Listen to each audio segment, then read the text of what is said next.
Welcome to the Deep Dive. Today we're plunging into, well, a really pivotal and often misunderstood period of Indian history, the Delhi Sultanate. Our sources, they paint this picture of ambition, relentless conflict, and some truly transformative shifts in power that, shaped centuries to come. That's right. Our mission for this deep dive is basically to take you on a journey through the emergence of one of India's most significant historical eras.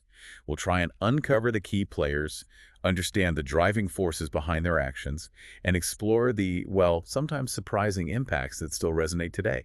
It's all drawn directly from the source materials you've shared with us. And here's where we start unpacking it, I think. How does a vast, powerful empire emerge from what seem like disparate, even violent beginnings? It's a complex story, and to really get a handle on its nuances, our sources highlight a few essential terms right from the start. Okay, let's unpack these foundational terms. They're pretty crucial for understanding the power dynamics and the societal structures of the Delhi Sultanate. First up, mercenaries. Yeah. These weren't just any soldiers, right? They were professional fighting forces hired for money, a concept that significantly impacted the rise and fall of these empires, as, their loyalties were often tied to their pay. Exactly. And then you have terms that speak more to the social and political climate. A bigot that's defined as a blind follower of one's religion or creed. And puritanical, which describes practicing strict religious or moral behavior. You'll definitely see how both of those attitudes influence events as we go. Right. And tying into the social fabric, feudal, it describes a social system, common in medieval Europe where people worked land for a nobleman. Now, while it's a European term, understanding its core dynamics helps us maybe contextualize similar hierarchical structures of the time in India. And politically, a theocratic government. That's one claimed to be guided by God and based on a single religion, a concept absolutely central to many ruling powers back then. Absolutely. And when you think about leadership styles, a despot, that's a ruler with great power, often, well, wielding it cruelly. We'll see examples of that for sure. Militarily, you also see the term garrisoned. That just means putting soldiers in a place to defend it from attack, which, given the times, was a constant necessity. And finally, theology. That's simply the study of religion and beliefs. Understanding these concepts, it sort of helps us read between the lines of the historical narrative. Okay, so with those definitions sort of in our back pocket, we can turn to the very first external influences that reached India's shores. Our sources explain how the vast Arab Empire, stretching all the way from Arabia across North Africa and into Spain, began to touch India around the early 8th century. That's precisely where the Arab invasion of Sind comes in, specifically in 712 AD. The Arab general Muhammad bin Qasim attacked Sind and ultimately defeated Raja Dahir, the Hindu ruler of the region. Yeah, but what's truly insightful about this initial foray, and it's a surprising detail from our sources actually, is that despite the conquest of Sind, it did not leave any political impact on India as a whole. No lasting political impact. Right, and this is a critical distinction because it sets the stage for the later, far more impactful Turkish invasions that really did reshape the subcontinent for centuries. And those Turkish invasions are where the story of the Delhi Sultanate really starts to take shape, isn't it? Around 1000 AD, these Turkish tribesmen and mercenaries, described as newcomers in our sources, they began to dominate the political landscape across West and Central Asia. They substantially extended Muslim frontiers and, well, carved out significant power for themselves. So enter Mahmud of Ghazni, a name many of you might recognize. He was a prominent Turkish general who established his rule over Ghazni in Afghanistan, moving his capital there in 998 AD. What's fascinating about Mahmud's primary motivation, according to the sources, isn't just simple greed.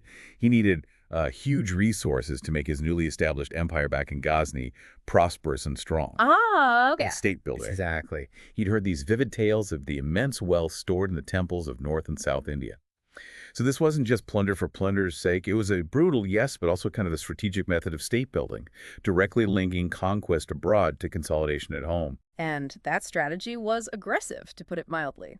Our sources tell us he invaded India a staggering 17 times between 1000 and 1025 AD.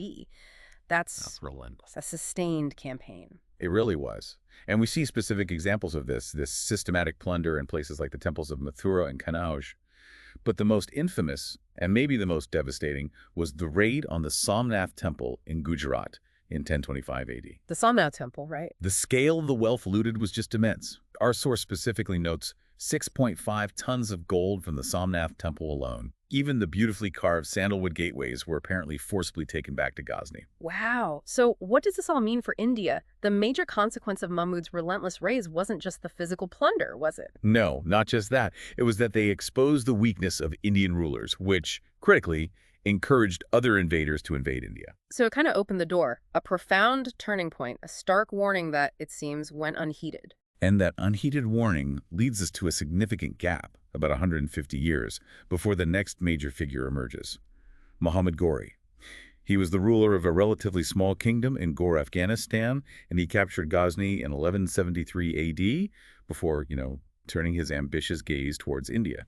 And Ghori's primary aim was distinctly different from Mahmud's, and this is a key insight, isn't it?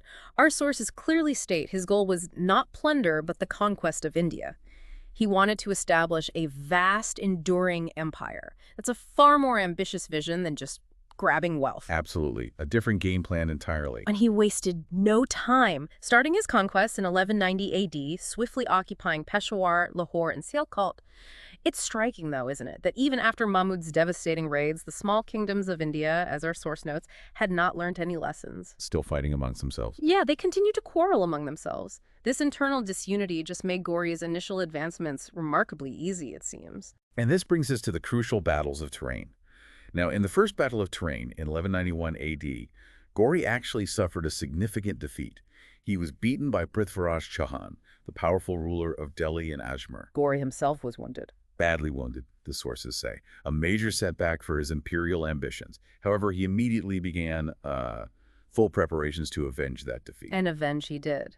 Just the next year, 1192 AD, Ghori met Prithviraj again at Tarain. This time, despite some efforts by other northern rulers to help Prithviraj, Ghori achieved a decisive victory. Right. Prithviraj was defeated and killed, and the Second Battle of Tarain is widely considered a turning point in the history of India. It basically ensured the ultimate success of Ghori against Hindustan. The dominoes were really set to fall now, a turning point. Definitely.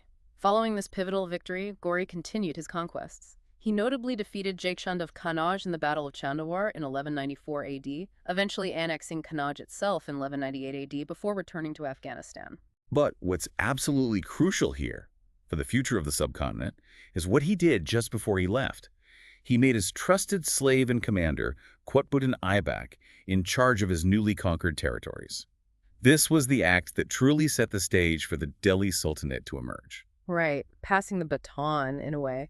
So let's delve into that fundamental question. Why were the Turks so successful?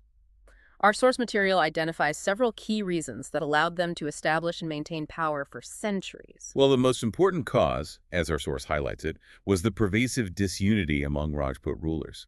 Their inability time and again to form a united front, despite repeated external threats, directly led to over 5 centuries of Islamic rule in India. It just kept happening. It underscores that these rulers did not learn any lessons from their failure against invasions time and again, and tragically continued to quarrel among themselves. This fragmented political landscape was just a critical vulnerability. That failure to unite is incredibly significant. But beyond that, the sources also point to a distinct Turkish military supremacy. This wasn't just about numbers, right? No, it was about superior armor, planning and strategy, and also their effective use of swift horses.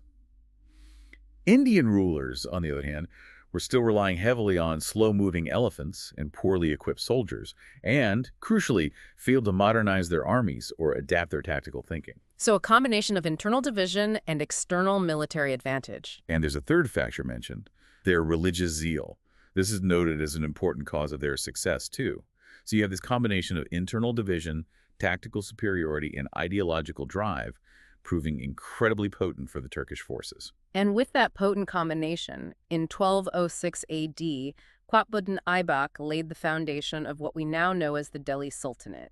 It began under a dynasty popularly known as the Slave Dynasty, and this entire period, from 1206 to 1526 AD, lasted about 320 years, ruled by 5 distinct dynasties. Yeah, the name Slave Dynasty might sound unusual for a ruling house, but it's quite descriptive, actually. In Persian, it's known as the Mamluk Dynasty, where Mamluk literally means slave or son of a slave. So literally slaves rising to power. Many of them, yes. Many of these rulers, including Qutbuddin Aibak himself and several of his successors, literally began their careers as slaves, rising through the ranks based on their military and administrative capabilities. Let's start with Qutbuddin Aibak then. He ruled from 1206 to 1210 AD. As Muhammad Ghori's former slave, he must have faced immediate and immense challenges in consolidating this new domain. Indeed. He had a really tough start as a ruler. He was constantly dealing with resistance from local nobles, internal revolts from various factions, and of course, external invasions. What's perhaps surprising, given his military background as Ghori's top commander. You would expect more campaigns. Right. But for these reasons, he could not make any conquests as a ruler during his brief reign. His focus had to be entirely on just holding on to what had already been gained. Okay. But despite those initial struggles to expand, he was still seen as a great military leader and was known for his generosity, wasn't he? Earning the title Lak Baksha, or Giver of Lakhs. That's right, known for his magnanimity. And he also left his architectural mark. He commissioned the construction of two significant mosques, the Kuala al-Islam in Delhi and the Daidin Ka Janpara in Ajmer. And the Qutbi Minar. He initiated its construction, yes. And our source shares an interesting little detail about that. While you might think it's named after Aibak himself, it was actually built in memory of the renowned Sufi saint Qutbuddin Aibak. Huh, interesting. Sadly, his reign was cut short, though. He died in November 1210 AD from injuries after falling off his horse while playing polo, which was a popular pastime then. Right. And following Aibak's short reign, his son, Aram Shah, briefly took the throne, but he proved pretty incompetent, apparently. The nobles quickly conspired against him. And this paved the way for Iltutmish, who ruled from 1211 to 1236 AD. He was Aibak's slave, but through capability and, let's say, political maneuvering, he became his son-in-law and ascended to power. So Iltutmish is the one who really starts to consolidate power for the Sultanate. You could say that. He faced resentment from some powerful nobles, so he strategically formed this elite inner circle of 40 trusted nobles, known as the Chalisa. The Chalisa, okay. Yeah, to help him suppress his enemies and solidify his rule.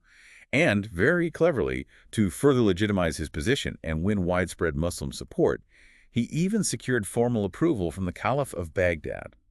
That's a powerful strategic move for an empire still finding its footing. Definitely adds legitimacy. What about militarily? Oh, he was busy. He suppressed revolts in the fertile Gangetic Valley, firmly establishing Turkish rule there. And importantly, he made Delhi his permanent capital.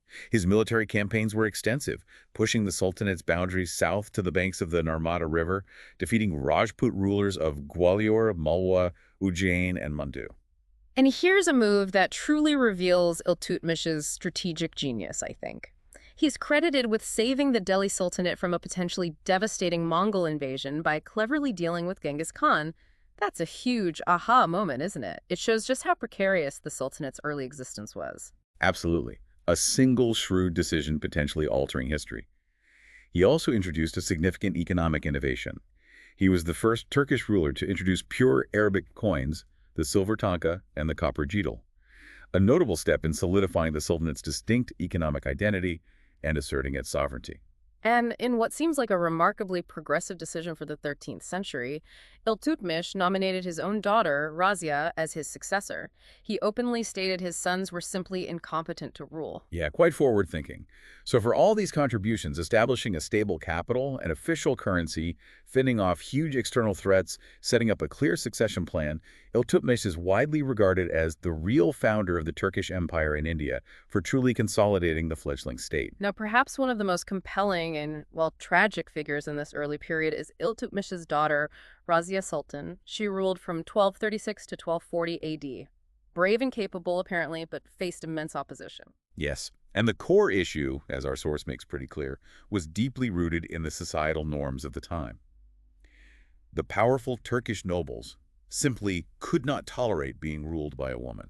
Just outright prejudice. Pretty much. And this prejudice was likely exacerbated by her choice to dress like a man, ride on horseback, and openly transact business in court, all actions that powerfully challenged their traditional views on female leadership and roles. Their plotting against her was relentless then. It seems so.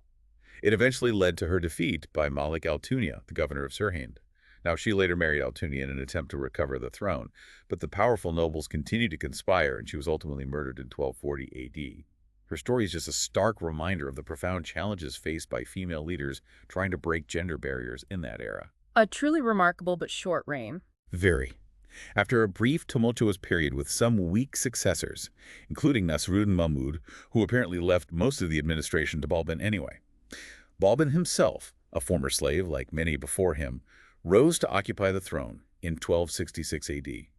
He ruled until 1287 AD, reaching the highest position entirely due to his exceptional capabilities. Balban. He's famous for his stern approach, right? To restore the crown's prestige, which had waned after Iltutmish, he adopted what became known as the policy of blood and iron. That's the one, implementing very strict rules for nobles and forcefully emphasizing the Sultan's absolute authority. And crucially, he went after that group Iltutmish created, the Chalisa. Exactly. He systematically dismantled the powerful group of 40, the Chalisa. Iltutmish had formed this elite council to help him, sure, but over time, this very group had become a sort of king-making force. They became so influential, they started to undermine the Sultan's authority itself. That's why Balban saw destroying them as absolutely critical to reestablishing central, unquestioned power. Makes sense from his perspective. And he also had to deal with the Mongols, right? Constantly. He strategically garrisoned the frontiers very strongly to defend against the continuous Mongol invasions from the northwest. That was a constant, almost existential threat to the Sultanate throughout this entire period. So a tough but effective ruler for his time. You could say that. By implementing such firm and often brutal policies, Balban effectively consolidated the Turkish Empire and provided it a firm base. He really put the Sultanate on solid footing, ensuring its survival and strength before his death in 1287 AD. Okay, so after Balban's strong rule, his successors proved to be quite weak, you said, leading to instability and the murder of his grandson, Qutbuddin, 1290 AD. This power vacuum then allows the Sultanate to pass into the hands of the Khilji dynasty, ruling from 1290 to 1320 AD. That's right. And the founder of this dynasty was Jalaluddin Khilji, who ruled from 1290 to 1296 AD. Our sources describe him as, well, old and unambitious for a ruler. He largely entrusted the challenging task of conquest to his far more ambitious nephew, Alauddin. The ambitious nephew, Alauddin Khilji, ruling from 1296 to 1316 AD. And he didn't waste any time, did he? He ruthlessly murdered Jalaluddin to seize power. Shows the brutal nature of politics back then. Definitely. But Alauddin was undoubtedly a brilliant general and an able administrator. Our sources indicate his policy to keep nobles under control was even stricter than Balban's. He meticulously analyzed the causes of past rebellions and issued 4 important ordinances to prevent them. That shows a really methodical, strategic approach to governance and control. He had truly grand ambitions, too, didn't he? Apparently dreaming of becoming the second Alexander. His conquests were extensive. The annexation of Gujarat and Malwa in 1297, Ranthambore in 1301, and notably the fort of Chittor in Mewar in 1303. Right, and it's with this Chittor campaign that a powerful and, well, poignant story from our sources is associated. That of Rani Padmini, the beautiful queen of Rana Ratan Singh. To protect their honor, the Rajput women performed Johar. Johar, that's the collective self-immolation. Yes, perishing themselves in the flames rather than submitting to the enemy.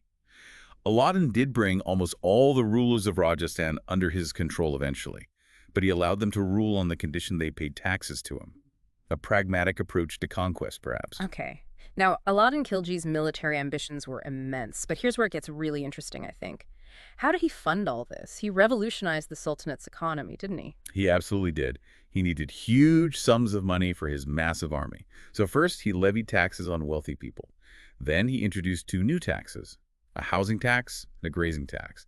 He also kept a close watch on his nobles' revenues, limiting their independent wealth. But the big one was the market control system. That was his most significant innovation, yes, his market control system. This system rigorously regulated the prices of all commodities. Our source compares it to a modern rationing system or the public distribution system. It was a remarkable level of economic control and administrative feat for the era. And who benefited? Well, primarily his massive army, by ensuring supplies at fixed, affordable prices. But surprisingly, the source notes it benefited the general public too.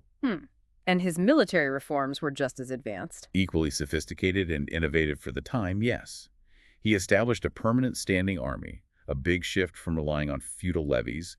He introduced descriptive roles, the hulia, of individual soldiers, basically a detailed personnel record system. Like dog tags, almost. Sort of, yeah. And he began the branding of horses, the dag, to prevent fraud and ensure the quality of the cavalry mounts. These were all signs of a truly organized and, for its time, modern military administration. And here's another major feat attributed to him. Alauddin was the first ruler of Delhi who conquered the Deccan. That's right. He sent his highly capable general, Malik Kafur, down south. Kafur plundered immense wealth, but followed a policy of allowing local rulers to remain in power as long as they paid tribute. This expanded the Sultanate's influence massively without the burden of direct administration over such a vast area. And all this while still dealing with the Mongols. Yes, he successfully kept the Mongols under check, despite facing multiple raids on the Delhi Sultanate during his rule. He managed to contain that continuous threat through a combination of military strength and strategic defense. Architecturally, he left his mark too. He did. He built the impressive Alai Darwaza, which is an extension of the Quwat Uzam Mosque in Delhi, further cementing the Sultanate's presence and architectural legacy. So, a powerful, innovative, but ruthless ruler. How did the dynasty end? Well, eventually, the Khilji dynasty came to an end when Khusro Khan, its last ruler, was murdered by his own general, Ghazi Malik. And Ghazi Malik then occupied the throne himself, laying the foundation for the next dynasty. Okay, that brings us neatly to the Tughlaq dynasty, which ruled from 1320 to 1414 AD. Founded by that very Ghazi Malik, who took on the title Ghiyasuddin Tughlaq Shah when he ascended the throne in 1320 AD. Correct. Ghiyasuddin Tughlaq immediately launched campaigns to expand the kingdom, notably against Warangal, Orissa, and Bengal, consolidating recent gains. He's also described in our sources, perhaps in contrast to Alauddin, as a kind ruler and a patron of learning. A slightly different style. His reign, however, ended quite abruptly in 1325 AD, didn't it? Due to a rather unfortunate accident. Yes, a pavilion built for a public reception in his honor collapsed, leading to his death. Quite sudden. He was then succeeded by his son, Muhammad bin Tughlaq, who ruled from 1325 to 1351 AD, and he's known in our sources for his various projects, which were often incredibly ambitious, but, well, frequently met with unforeseen challenges. That's a good way to put it. Ambitious, but challenging. One of his notable, though challenging, policies was this taxation in Doab. Oab, that's the highly fertile land between the Ganga and Yamuna rivers. Exactly. To increase his revenue, Muhammad bin Tughlaq significantly increased the tax rate on this very productive land. However, as fate would have it, a severe famine broke out shortly after. Yeah, it left the people utterly unable to pay the higher taxes. It really highlights that classic governance challenge. Ambitious policy meeting harsh reality like famine. And the other big one was moving the capital. Ah, yes, his deeply controversial and disruptive project, the transfer of capital, in 1327 AD. He decided to move his capital from Delhi all the way south to Devagiri in the Deccan, which he then renamed Dalatabad. Why there? The idea, presumably, was to have a more central capital to control his vast empire, especially the newly conquered Deccan regions. But the execution, he ordered all his nobles, officials, learned men, and even many ordinary citizens to shift en masse to the new capital. The whole city, A basically. huge chunk of the elite and administration. It was a massive undertaking that came with immense human costs and significant disruption to the established order in Delhi. Wow. We've covered an incredible sweep of history today, haven't we? I mean, from those initial incursions that barely left a political ripple, through the plundering raids of Mahmud of Ghazni, to the empire-building conquest of Muhammad Ghori. Right. Then the establishment and the consolidation under the slave dynasty. Think of rulers like the unyielding Iltutmish, the trailblazing but tragic Razia Sultan, right up to the stern administration of Balban. And then the ambitious and innovative Khilji dynasty, led by the ruthless Alauddin Khilji with his remarkably advanced economic and military reforms. And finally, touching on the beginnings of the experimental Tughlaq dynasty, it's just this incredible story marked by ambition, innovation, and formidable challenges. Slaves rising to sultans, really. Indeed. This deep dive has, I hope, shown us the dynamic interplay of individual leadership styles, evolving military strategy, sometimes daring economic policy, and the rigid societal norms that shaped centuries of Indian history. We've seen how internal disunity made such a vast difference in vulnerability, and how even the most successful rulers face limitations and often, unforeseen challenges. Absolutely. And as we close out this deep dive, here's maybe a final provocative thought for you to mull over. Considering the successes and the failures of these early Delhi sultans, from their really ambitious state projects to how they grappled with unforeseen challenges like famine or internal dissent, what does this tell you about the long-term impacts of such grand visions? How do the echoes of these historical decisions, these moments of success and failure, still resonate in the way we think about governance and power today?